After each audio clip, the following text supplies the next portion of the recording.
The Texas sky had been threatening rain all afternoon, but Victoria Hayes had ignored the warning signs. Dark clouds gathered like bruises across the horizon as she pushed her silver BMW down Highway 287, the speedometer hovering just above the legal limit. The leather seats still held the scent of her expensive perfume, and her tailored blazer hung perfectly pressed in the back seat, evidence of another successful day at Hayes & Associates, the law firm that bore her name in gold letters across downtown Dallas. Victoria's manicured fingers drummed against the steering wheel as she spoke into her Bluetooth headset, her voice crisp and authoritative. "Tell Morrison that if he doesn't have those contracts ready by Monday morning, he can find another firm to handle his merger. I don't care if it's the weekend. Excellence doesn't take days off." The first drops of rain splattered against her windshield like tears, quickly followed by a torrential downpour that turned the Texas landscape into a blur of gray and green. Victoria cursed under her breath, slowing down as visibility dropped to mere yards ahead.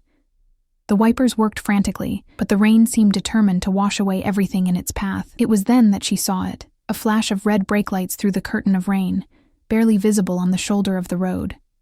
An old car, maybe from the early 2000s, sat motionless with its hazard lights blinking like a distress signal. Victoria's first instinct was to drive past. She had dinner reservations at the French Room, and her assistant had spent weeks securing that table. But something made her slow down, perhaps the way the car seemed so small and vulnerable against the vast Texas sky. As she drew closer, she could make out a figure hunched over the open hood, rain soaking through what appeared to be a thin jacket. The person, a woman, Victoria realized, was alone. Her movements desperate as she tried to shield herself from the downpour while examining the engine. Victoria pulled over, her BMW's tires crunching on the gravel shoulder. She sat for a moment, watching the woman struggle, and felt an unfamiliar tug in her chest. When was the last time she had stopped to help a stranger? When was the last time she had done anything that didn't directly benefit her career or her carefully curated life? Taking a deep breath, Victoria grabbed her umbrella from the passenger seat and stepped out into the storm. "Excuse me," she called out, raising her voice above the thunder. "Do you need help?" The woman looked up, and Victoria was struck by her face. Weathered but kind, with eyes that held a depth of experience that seemed far older than her years. Her clothes were simple and worn, her hands rough and calloused, but there was a dignity in the way she carried herself that commanded respect. "Oh, thank you for stopping," the woman said, her voice carrying a slight Texas drawl. "I'm Rachel Moore. My car just died on me and I'm not sure what's wrong. I was trying to get home to my kids." Victoria extended her umbrella to cover both of them, noting how Rachel instinctively stepped closer with gratitude rather than suspicion. "I'm Victoria. Let me take a look. I'm not a mechanic, but maybe we can figure something out." As they huddled together under the small umbrella, Victoria found herself studying Rachel's face more closely. There were lines around her eyes that spoke of laughter and worry in equal measure, and her hands, though rough, moved with the gentle precision of someone who had learned to make do with very little. "I really appreciate this," Rachel said, wiping rain from her forehead. "Most people just drive right past these days. Can't say I blame them. It's not safe to stop for strangers anymore." Victoria felt a pang of guilt, knowing she had almost been one of those people. "What were you doing out in this weather?" "Coming back from my second job," Rachel explained, her voice matter of fact rather than self-pitying. "I clean offices downtown 3 nights a week. The pay isn't much, but every little bit helps, you know?" The rain continued to pound around them, and Victoria realized that her expensive shoes were already ruined, her perfectly styled hair plastered to her head. But for some reason she didn't care. There was something about Rachel's quiet strength that made her own problems seem suddenly insignificant. "Let me call a tow truck," Victoria offered, pulling out her phone. "I know a good service." "Oh no, I couldn't ask you to do that," Rachel interrupted quickly. "Those services are expensive and I'm sure I can figure something out." Victoria looked at Rachel's old car, at her worn clothes, at the way she held herself with pride despite her obvious struggles, and made a decision that would change both their lives forever. "You're not asking," Victoria said firmly. "I'm offering. And we're going to get you home to your kids." The tow truck arrived 30 minutes later, its yellow lights cutting through the rain like beacons of hope. Victoria had insisted on waiting with Rachel, and during that time, she learned more about this stranger than she had about most people in her life. Rachel had 3 children: Emma, 16, Jake, 14, and little Sophie, just 8 years old. Her husband David had died in a construction accident 2 years ago, leaving her to navigate single motherhood while working multiple jobs to keep their small house in Mesquite. She spoke of her children with a love so pure and fierce that it made Victoria's chest tighten with an emotion she couldn't quite name. "Emma's the smart one," Rachel said, her eyes lighting up despite their circumstances. "She's got a scholarship opportunity at UT, but we're still trying to figure out how to cover the rest. Jake's my athlete, plays football and baseball, though his cleats are held together with duct tape. And Sophie." Rachel's voice grew soft. "Sophie still asks when Daddy's coming home sometimes." Victoria found herself hanging on every word, fascinated by the way Rachel spoke of her struggles without bitterness, of her love without condition. In her world of corporate law and high-stakes negotiations, she rarely encountered such genuine emotion. "What about you?" Rachel asked as they watched the mechanic examine her car. "Do you have children?" The question hit Victoria like a physical blow. She thought of her empty penthouse apartment, of the silence that greeted her each evening, of the relationships she had sacrificed on the altar of professional success. "No," she said quietly. "No children. I've been focused on my career."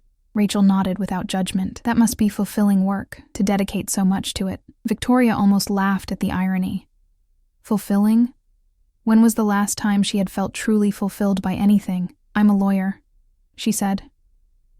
"Corporate law, mostly mergers and acquisitions. It pays well."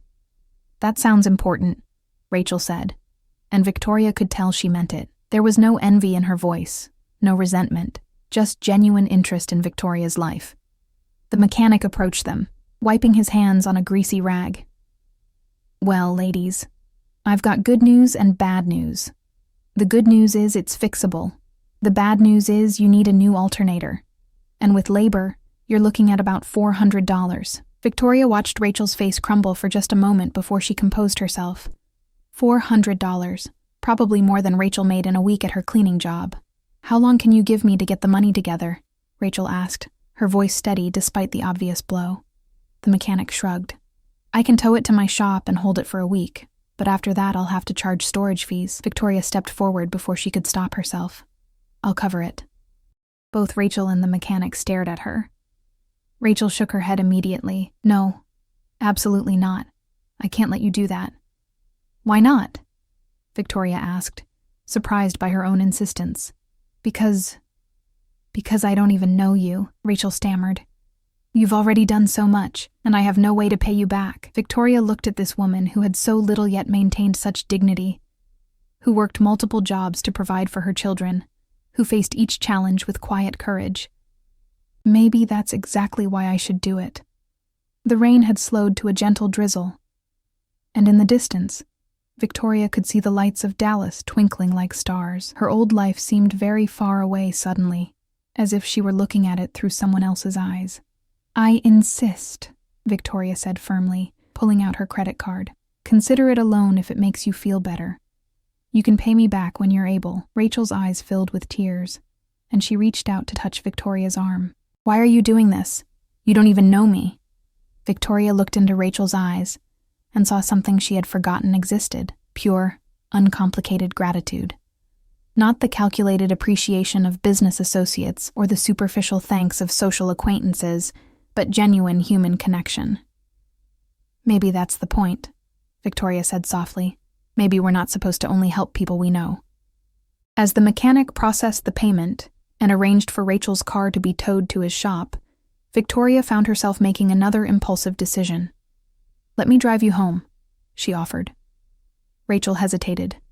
"I couldn't ask you to do that. Mesquite is 20 minutes out of your way." "You're not asking," Victoria repeated. "I'm offering." As they walked toward Victoria's BMW, Rachel paused and turned to face her. "I don't know how to thank you for this. You've been an angel tonight." Victoria felt something crack open inside her chest, a wall she hadn't even realized she had built. "Don't thank me yet," she said with a small smile. "Let's just get you home to your kids." The drive to Mesquite was filled with comfortable conversation, that surprised Victoria with its ease. Rachel directed her through neighborhoods that grew progressively more modest, past chain restaurants and strip malls until they turned onto Maple Street, a quiet residential area where small houses sat on well-maintained lots, their porches glowing with warm yellow light. "That's us," Rachel said, pointing to a small blue house with white trim. "Number 247. Victoria pulled into the driveway, noting the carefully tended flower beds despite the obvious age of the house. The lawn was neatly mowed, and children's bicycles were arranged orderly on the front porch.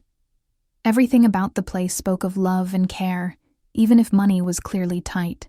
"Would you like to come in for a cup of coffee?" Rachel asked. "It's the least I can do after everything you've done tonight." Victoria glanced at her watch, 8:30 p.m. Her dinner reservation was long gone, and her assistant would be wondering where she was, but looking at Rachel's hopeful face, she found herself nodding. "I'd like that." The front door opened before they reached it, and 3 children spilled out onto the porch. Victoria immediately recognized them from Rachel's descriptions. Emma, tall and serious with her mother's kind eyes. Jake, all elbows and energy despite his attempt to look cool. And little Sophie, who launched herself into Rachel's arms with the enthusiasm only an 8-year-old could muster. "Mama, we were worried," Sophie exclaimed, her small arms wrapped tightly around Rachel's neck. "Mrs. Patterson said you should have been home hours ago." "I'm sorry, baby," Rachel said, smoothing Sophie's hair. "The car broke down, but this nice lady helped me. Kids, I want you to meet Victoria. Victoria, these are my babies, Emma, Jake, and Sophie." Victoria felt suddenly self-conscious in her expensive clothes, but the children's reaction surprised her. Emma stepped forward with mature poise and extended her hand. "Thank you for helping our mom," Emma said, her handshake firm and confident. "She told us about you on the phone." Jake hung back slightly, but his eyes were curious rather than suspicious. Sophie, however, had no such reservations. She slipped her small hand into Victoria's and began pulling her toward the house. "Come see my room," Sophie announced. "I have a fish named Mr. Bubbles." "Sophie, let Ms." Victoria breathe. Rachel laughed. But Victoria found herself charmed by the little girl's enthusiasm. The inside of the house was small, but immaculately clean, decorated with family photos and children's artwork. The furniture was clearly secondhand, but well cared for. And everywhere Victoria looked, she saw evidence of a family that might not have much money, but had an abundance of love. "Please, sit down," Rachel said, gesturing to a worn but comfortable sofa. "I'll put on some coffee." As Rachel bustled in the kitchen, Victoria found herself surrounded by the children. Emma sat beside her, homework spread across the coffee table, while Jake sprawled on the floor with a handheld video game. Sophie climbed onto the sofa next to Victoria, chattering about her day at school. "Are you rich?" Sophie asked, with the blunt curiosity of childhood. "Sophie," Emma scolded, but Victoria laughed. "I suppose I am," Victoria said honestly. "Does that bother you?" Sophie considered this seriously. "No, but Mama says rich people are usually too busy to be nice, but you're nice." The simple observation hit Victoria harder than any closing argument she had ever heard. Out of the mouths of babes, she thought. Rachel returned with coffee and mismatched mugs, apologizing for not having anything fancier.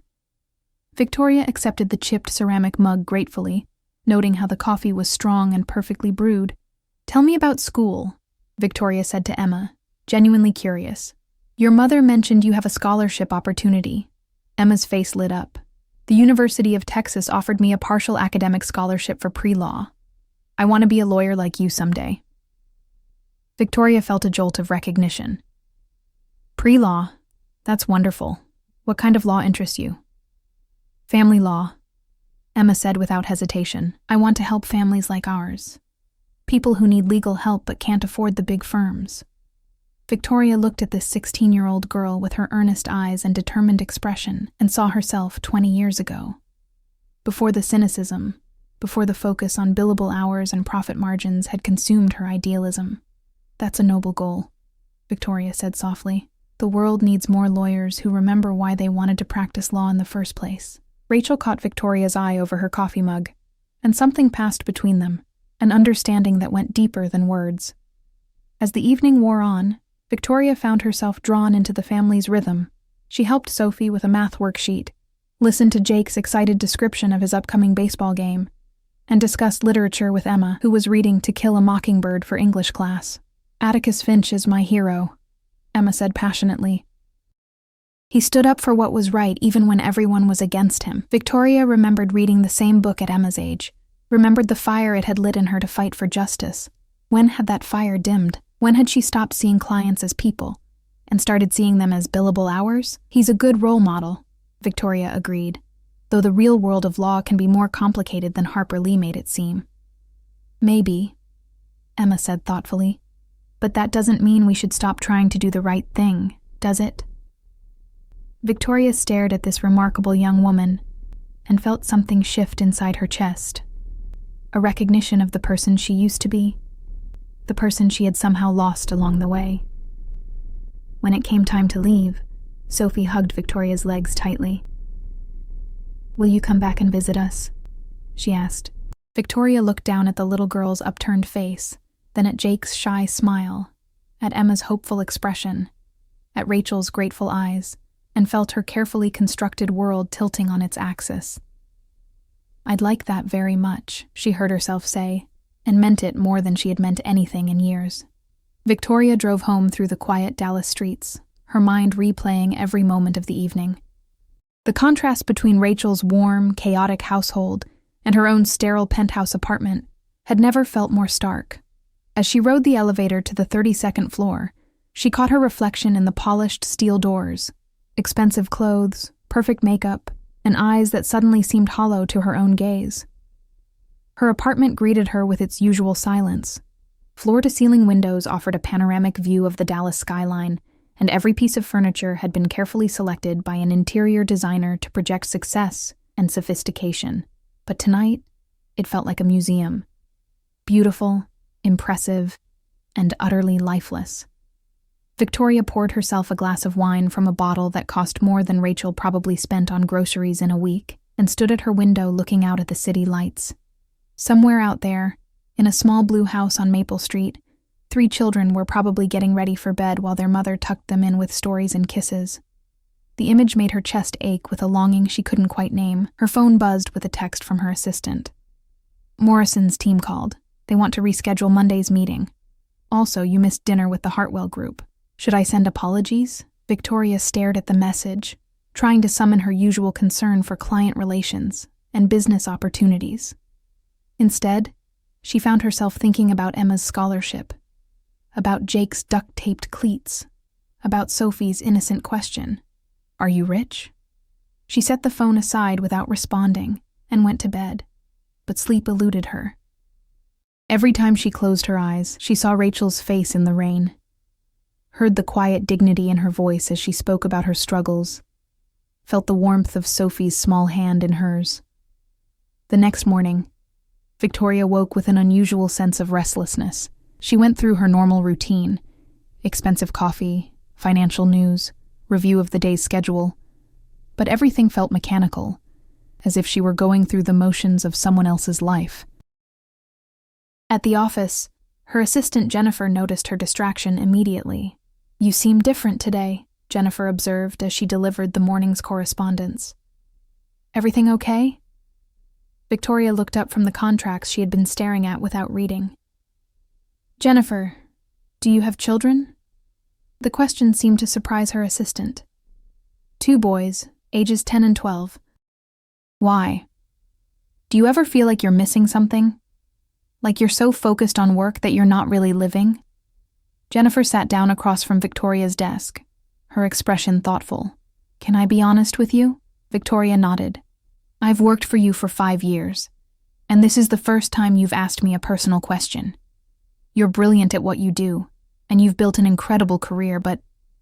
Jennifer paused, choosing her words carefully. "Sometimes I wonder if you're happy." The observation stung because it was true. Victoria realized she couldn't remember the last time she had felt genuinely happy, not just satisfied with a professional victory or pleased with a financial gain, but truly, deeply happy. "What makes you happy?" Victoria asked. Jennifer smiled. "Last night, my youngest son made me a card just because he wanted to tell me he loved me. It was made from construction paper and covered in glitter, and it's probably the most valuable thing I own." Victoria thought of Sophie's enthusiastic hug, of Emma's passionate discussion of justice, of Jake's shy smile. When was the last time someone had shown her affection without wanting something in return? That afternoon, Victoria found herself driving toward Mesquite instead of heading home. She told herself she was just checking to see if Rachel's car had been repaired, but she knew it was more than that. She needed to see them again, to understand what it was about that family that had shaken her so profoundly. She found Rachel in her front yard, hanging laundry on a line stretched between two trees. The sight was so domestic, so peaceful, that Victoria sat in her car for a moment just watching. Rachel moved with efficient grace, and even this simple chore seemed infused with care and purpose. "Victoria!" Rachel called out when she spotted the BMW. "What a wonderful surprise!" Victoria got out of the car, feeling suddenly self-conscious about her unannounced visit. "I hope you don't mind me stopping by. I was in the neighborhood and thought I'd check on you." Rachel's smile was warm and genuine. "Mind? I'm delighted. The kids will be so excited to see you. Emma's been talking about your conversation all day." As if summoned by her mother's words, the front door burst open and Sophie came running out, still in her school uniform, but with her backpack trailing behind her. "Victoria! Victoria!" Sophie shouted, launching herself into Victoria's arms with the same enthusiasm as the night before. "Did you come to see Mr. Bubbles? I taught him a new trick." Victoria found herself laughing as she caught the little girl, surprised by how natural it felt to hold her. "I would love to see Mr. Bubbles' new trick." Emma and Jake appeared on the porch, Emma carrying what looked like homework and Jake bouncing a basketball. Both children seemed genuinely pleased to see her, and Victoria felt that unfamiliar warmth spreading through her chest again. "How's the car situation?" Victoria asked Rachel as they walked toward the house. "Fixed and running like new," Rachel said gratefully. "I can't thank you enough. The mechanic said it should be good for another few years at least." Inside the house, Victoria was once again struck by the atmosphere of love and belonging. Sophie immediately dragged her to see Mr. Bubbles, who had apparently learned to swim through a small hoop. Emma showed her the essay she was writing about social justice, and Jake, warming up to her presence, demonstrated his basketball dribbling skills in the backyard. "Stay for dinner," Rachel insisted when Victoria mentioned she should probably head home. "It's nothing fancy, just spaghetti and meatballs, but there's plenty." Victoria started to decline automatically, thinking of the expensive takeout she usually ordered, the emails waiting in her inbox, the case files that needed review. But then she looked around at this family that had welcomed her so completely and made another impulsive decision. "I'd love to," she said, and meant it. Dinner was a revelation. The food was simple but delicious, prepared with love and served with laughter. The children took turns sharing stories from their day, and Victoria found herself contributing to the conversation in ways that felt natural and unforced. She told them about her work, but found herself focusing on the cases where she had actually helped people rather than just generated profit. "You should come to my baseball game this Saturday," Jake said suddenly, his earlier shyness completely gone. "We're playing the Tigers, and Coach says I might get to pitch." Victoria looked at his hopeful face and felt something crack open inside her chest. "I'd like that very much," she said, and watched Jake's face light up with joy. As the evening wound down and Victoria prepared to leave, Emma walked her to the car. "Thank you for coming back," Emma said quietly. "It means a lot to all of us, but especially to Mom. She doesn't have many friends. She's always too busy taking care of us." Victoria looked back at the house, where Rachel was visible through the kitchen window washing dishes while Sophie helped dry. "Your mother is an extraordinary woman." "She is," Emma agreed. "But she's also lonely sometimes, even though she tries to hide it. Having you here tonight, I haven't seen her smile this much in a long time." As Victoria drove home, Emma's words echoed in her mind. Rachel was lonely, just like she was. But while Victoria had filled her loneliness with work and material success, Rachel had filled hers with love for her children and service to others. Which approach, Victoria wondered, had led to a richer life? Saturday morning found Victoria in unfamiliar territory, the sporting goods section of a department store, trying to choose between baseball caps and wondering if she was overdressed for a Little League game. She had spent 20 minutes that morning deciding what to wear, finally settling on jeans and a simple blouse, clothes that felt foreign after years of power suits and designer dresses. The baseball field was a world away from her usual Saturday routine of catching up on work and attending charity galas. Parents filled the bleachers with coolers and folding chairs, their conversations a mix of encouragement for their children and friendly gossip about neighborhood happenings. Victoria felt conspicuous as she climbed the aluminum steps, her designer handbag and manicured nails marking her as an outsider in this community of working families. "Victoria, over here!" Rachel's voice cut through her uncertainty, and Victoria spotted her waving from the third row, a spot saved beside her with a small cooler. "I wasn't sure you'd actually come," Rachel said, as Victoria settled beside her, but her smile suggested she was pleased rather than surprised. "I promised Jake I'd be here," Victoria replied, scanning the field until she spotted him in the dugout. His uniform slightly too big, but his face glowing with excitement. "He's been talking about nothing else all week," Rachel said. "Emma wanted to come too, but she's working at the library today. She shelves books on weekends for a little extra money." Victoria watched the pregame warm-ups, noting how the other parents cheered for all the children, not just their own. It was a sense of community she had never experienced, and she found herself drawn into the collective energy of hope and support. When Jake took the mound in the third inning, Victoria surprised herself by standing and cheering along with Rachel. The boy's face was a mask of concentration as he wound up for his first pitch, and Victoria found her heart racing as if the outcome actually mattered to her. "Strike one," the umpire called, and Victoria heard herself whooping with joy. "You're getting into this," Rachel laughed, but her eyes were bright with appreciation. "I've never been to a Little League game before," Victoria admitted. "I had no idea how exciting it could be." Jake pitched 3 solid innings, and his team won 7-4. As the players lined up to shake hands with the opposing team, Victoria felt a surge of pride that surprised her with its intensity. When Jake ran over to the stands afterward, his face flushed with victory and exertion, Victoria found herself hugging him as naturally as if he were her own child. "Did you see my curveball?" Jake asked excitedly. "Coach has been teaching me, and I finally got it right. It was perfect," Victoria said, and meant it. "You were amazing out there."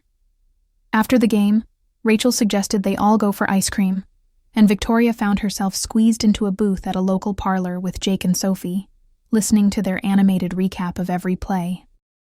The ice cream was nothing special, certainly not the artisanal gelato she usually preferred, but somehow it tasted better than any dessert she could remember. "Mom, can Victoria come to my school play next Friday?" Sophie asked suddenly, chocolate ice cream smeared across her chin. "I'm playing a tree in the forest scene." Victoria looked at Rachel, who seemed embarrassed by her daughter's boldness. "Sophie, Victoria is very busy. She has important work to do." But Victoria found herself nodding before Rachel finished speaking. "I'd love to see you play a tree, Sophie. What time is the performance?" Sophie's squeal of delight drew stares from other patrons, but Victoria didn't care. The little girl's joy was infectious, and Victoria realized she was already looking forward to Friday night. As they walked back to their cars, Jake fell into step beside Victoria. "Thank you for coming today," he said with a serious tone that sometimes emerged from beneath his boyish enthusiasm. "It meant a lot to have you there." "It meant a lot to me too," Victoria replied, and was surprised to realize how true that was. That evening, Victoria sat in her apartment trying to focus on case files, but her mind kept drifting back to the baseball game.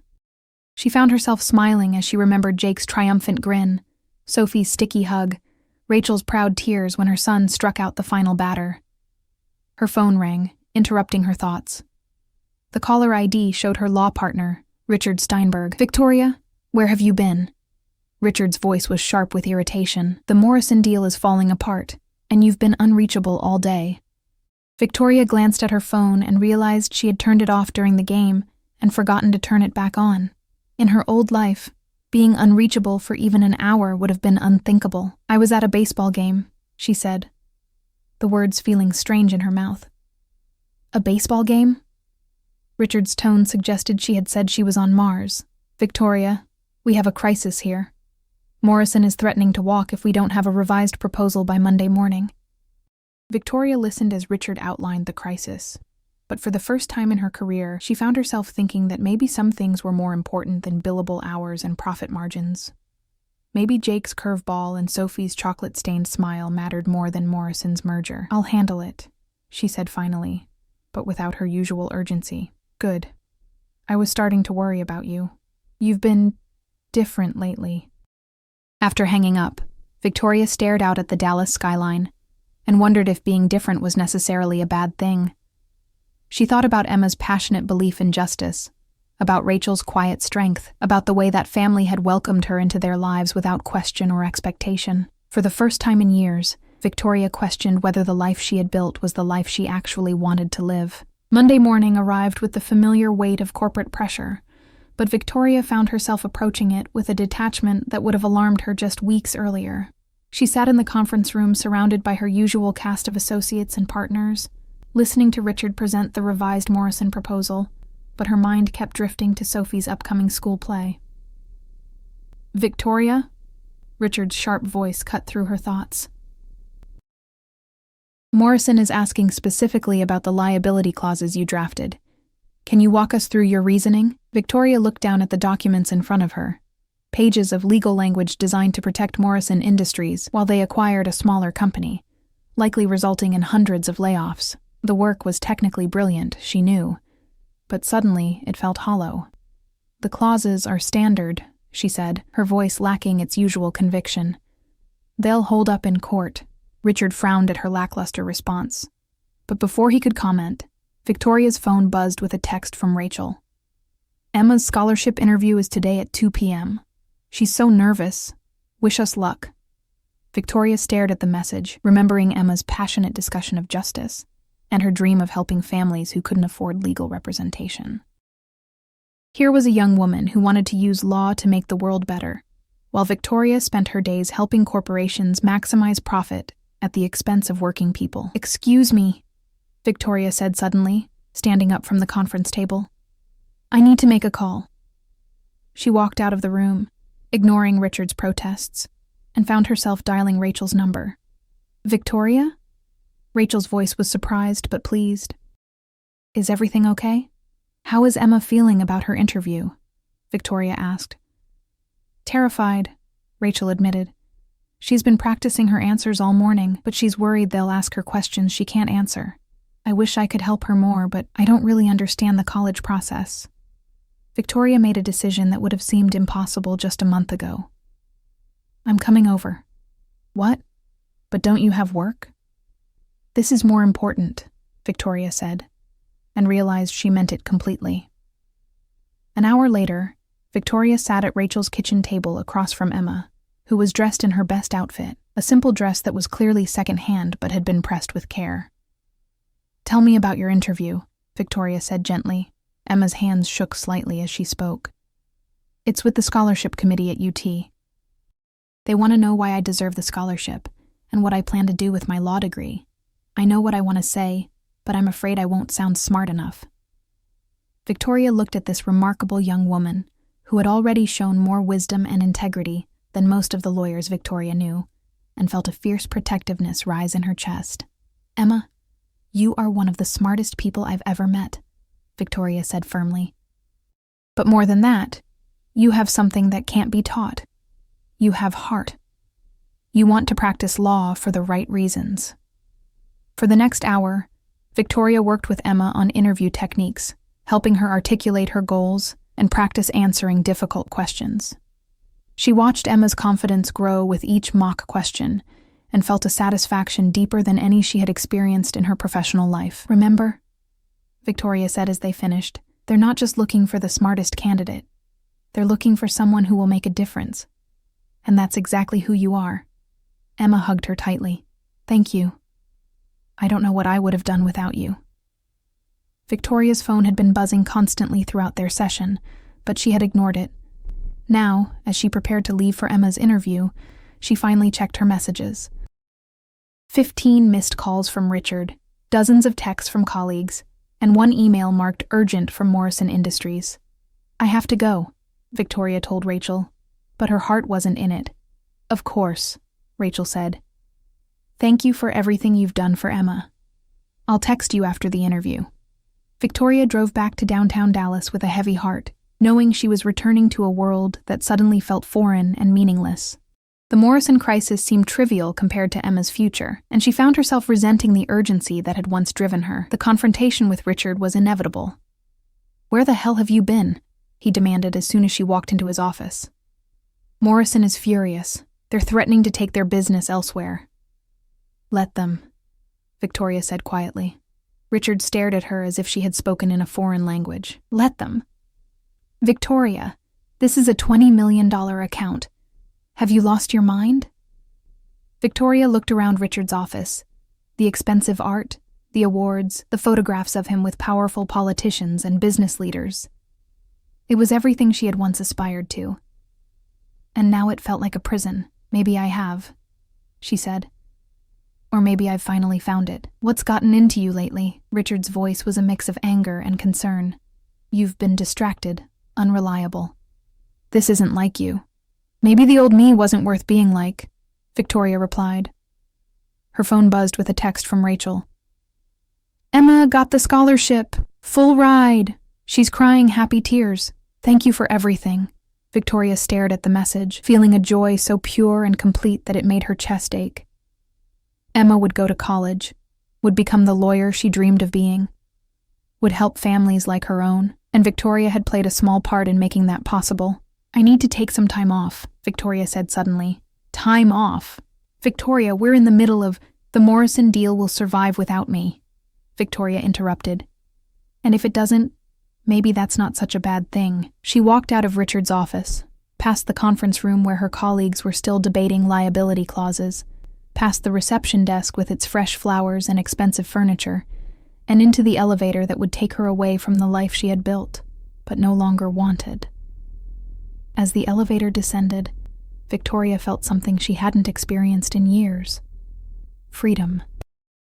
3 months later, Victoria stood in the parking lot of Mesquite Elementary School, watching parents stream into the building for Sophie's spring concert. She had traded her BMW for a more modest sedan, her penthouse apartment for a small house just 10 minutes from Maple Street, and her corporate law practice for a small firm that specialized in family law and pro bono work.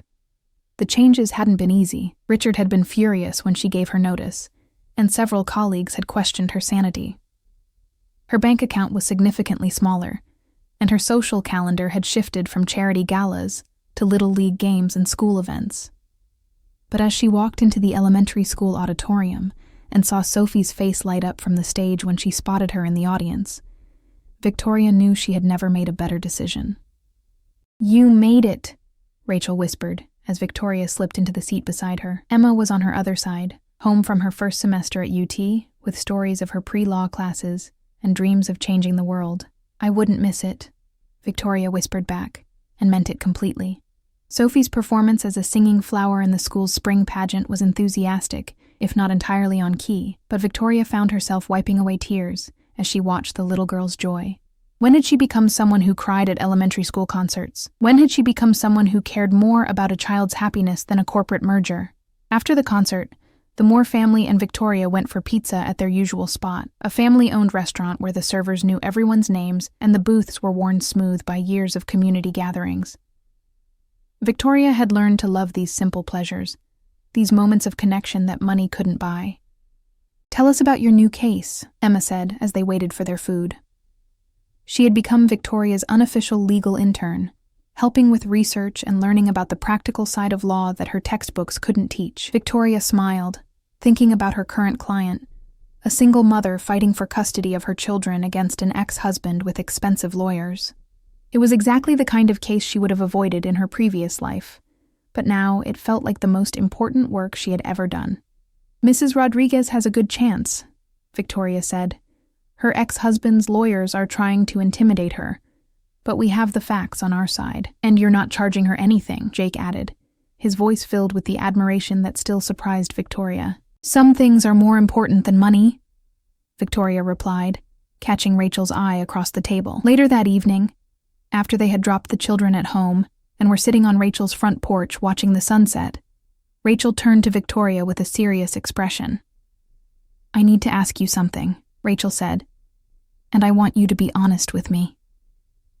Victoria felt a flutter of nervousness. "Of course. Do you ever regret it? Giving up everything you worked so hard to build?" Victoria considered the question, thinking about her old life with its financial security and professional prestige. She thought about the empty apartment, the meaningless relationships, the work that had consumed her soul without feeding it. "I regret how long it took me to realize what really mattered," Victoria said finally. "I spent years building a life that looked successful from the outside, but felt empty on the inside. I had everything I thought I wanted, and nothing I actually needed." Rachel nodded slowly. "I used to envy people like you, people with money and power and important careers. But watching you these past few months, seeing how much happier you are now, I think maybe I had it backwards." "You never had it backwards," Victoria said firmly. "You always knew what mattered. You built a life around love and family and community. I'm the one who had to learn." They sat in comfortable silence for a while, watching neighbors walk their dogs and children play in yards up and down the street. This was Victoria's world now. Not the glittering towers of downtown Dallas, but this quiet neighborhood where people knew each other's names and cared about each other's struggles. "There's something else I want to tell you," Rachel said suddenly. "Emma's not the only one who's been thinking about the future." Victoria turned to look at her friend, because that's what Rachel had become, the closest friend Victoria had ever had. "I've been thinking about going back to school," Rachel continued. "Maybe getting my teaching degree. Emma's scholarship covers everything, and with Jake getting older, I might actually have time to focus on something for myself." Victoria felt a surge of excitement for her friend. "Rachel, that's wonderful. You'd be an amazing teacher." "I'm scared," Rachel admitted. "I've been out of school for so long and I'm not sure I'm smart enough." "Stop right there," Victoria interrupted. "You are one of the smartest, strongest, most capable people I know. Any school would be lucky to have you." Rachel smiled, but Victoria could see the uncertainty in her eyes. "Would you help me? With the application process, I mean? I don't really know where to start." "I would be honored to help you," Victoria said, and felt that familiar warmth spread through her chest, the feeling of being needed, of being able to make a difference in someone's life. As the evening grew darker and the porch light cast a warm glow around them, Victoria reflected on the journey that had brought her to this moment. 6 months ago, she had been a successful lawyer with an empty life, driving past broken-down cars without stopping, too busy to notice the people around her who needed help. Now she was sitting on a front porch in Mesquite, Texas, planning to help her best friend apply for college, looking forward to Jake's next baseball game and Sophie's dance recital, and feeling more fulfilled than she had ever thought possible. "Thank you," Victoria said suddenly. "For what?" Rachel asked. "For being broken down on the side of the road that night, for letting me help you, for showing me what really matters." Rachel reached over and squeezed Victoria's hand. "Thank you for stopping, for seeing me as someone worth helping, for becoming part of our family." Victoria looked at the small blue house with its warm yellow windows, at the woman beside her who had taught her the meaning of true wealth, and realized she was finally home. The rain had stopped falling months ago, but the seeds it had planted that night on Highway 287 had grown into something beautiful, a life built on love, connection, and the simple but profound truth that sometimes the most important journeys begin when we stop to help a stranger on the side of the road. In the distance, the lights of Dallas twinkled like stars, but Victoria no longer felt their pull. She had found something more valuable than any corporate success, more meaningful than any professional achievement. She had found her way back to herself, and in doing so, she had found her way home.